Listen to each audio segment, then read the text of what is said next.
Certaines personnes font de l'intimidation, c'est comme un rapport de force. Ils veulent montrer qu'ils sont forts ou bien ils veulent montrer ils ont du pouvoir par rapport à une autre personne. Ils ressentent le besoin de montrer qu'ils sont forts ou bien d'humilier l'autre. J'ai quand même une certaine compassion pour une personne qui fait de l'intimidation jusqu'à un certain point parce qu'il faut penser qu'est-ce qui la motive. Peut-être que la personne a été intimidée elle-même dans un autre temps et c'est sa seule façon de pouvoir être en groupe, qu'elle pense qu'elle doit dominer les autres. Bien sûr, c'est une fausseté, mais c'est ça qu'elle ressent. Peut-être que la personne veut appartenir à un certain groupe, elle veut plaire à un certain groupe d'intimidateurs. Donc, c'est un sens d'appartenance qui la pousse à faire de l'intimidation. Peut-être que la personne n'est pas capable d'avouer des erreurs et elle se croit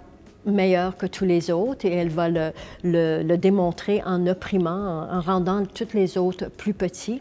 Les personnes font de l'intimidation parce qu'ils se sentent peinés à l'intérieur et ils essaient de mettre leur peine avec d'autres personnes. Ils ont peut-être, eux, été intimidés et ils veulent que les autres ressentent leur peine. Donc, parfois, ce n'est pas pour être méchant, mais c'est ce qu'ils ressentent à l'intérieur qu'ils ne sont pas capables de sortir d'une manière saine.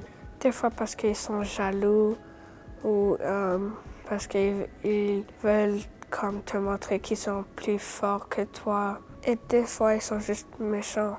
C'est peut-être un manque de confiance, hein? Et ça, c'est paradoxal.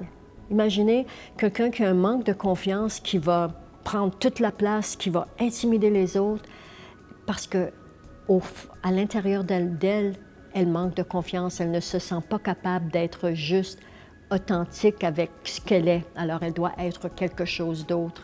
D'après ce que je sais, il y a toujours une raison, comme des expériences que tu as eues dans ta vie qui ont été mauvaises, que tu te sens mal. Tu sais pas comment gérer les choses et tu sais pas comment réagir. Et parfois tu fais mal aux autres, mais il faut avoir sa propre guérison. Si tu arrives à guérir les choses qui font mal en toi, après tu as moins tendance à faire mal aux autres personnes. Malheureusement, peut-être qu'une personne qui intimide n'a pas de conscience.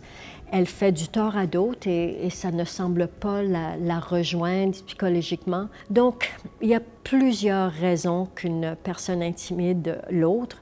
On espère que la personne qui fait l'intimidation va se prendre en main et avoir une sorte de prise de conscience pour pouvoir être mieux. Hein? Être mieux dans la société, être à son meilleur dans un groupe.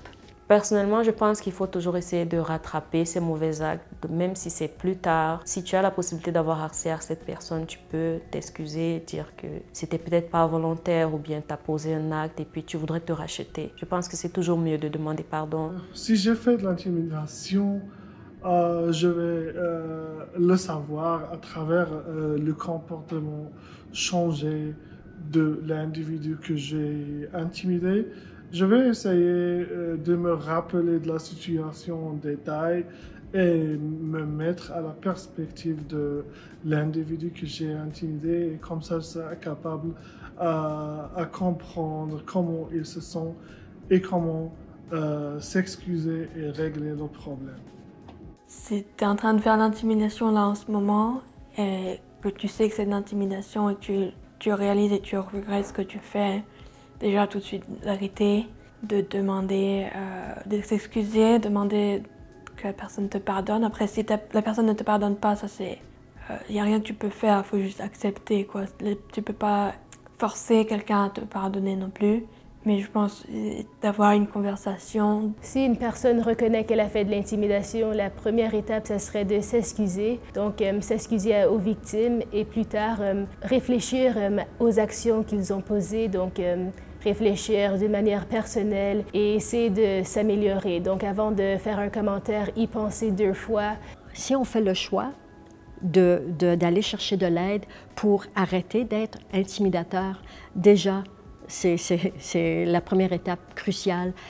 Et le reste, avec de la détermination et de l'appui d'autres, on peut apporter un changement en soi.